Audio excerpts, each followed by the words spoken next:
According to the latest State of Food and Agriculture report, but it does say that sweeping transformations are needed to unlock their potential to help feed and employ a younger, more crowded planet. The report says rural areas actually have vast potential for economic growth pegged to food production and related sectors.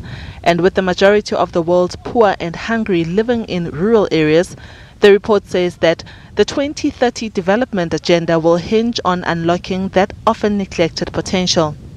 Between 2015 and 2030, the ranks of people aged between 15 and 24 are expected to rise by about 100 million to 1.3 billion. And almost all that increase will take place in sub-Saharan Africa, the lion's share of it in rural zones.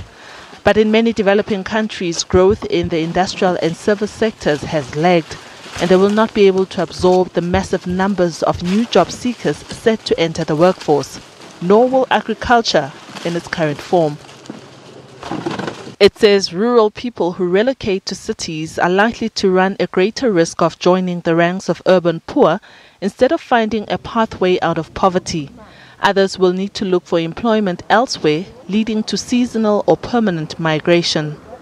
The report says this is why targeting policy support and investment to rural areas to build vibrant food systems and supporting agro-industries that are well connected to urban zones will create employment and allow more people to stay and thrive.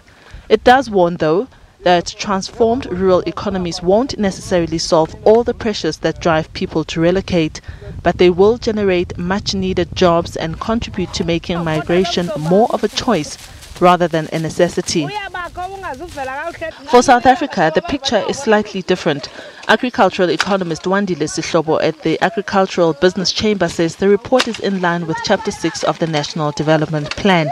The plan seeks to improve productivity on rural land, which will in turn lead to increased employment of around 1 million jobs. But Sihlobo says it's a debatable issue because from around the 1900s to around 1960, the highest level of employment reached was 1.6 million jobs. He further says this is a tough reach because creating an additional 1 million jobs would mean that the labor market needs to create 1.8 million jobs in total. Diabo Seto, SABC News, Johannesburg.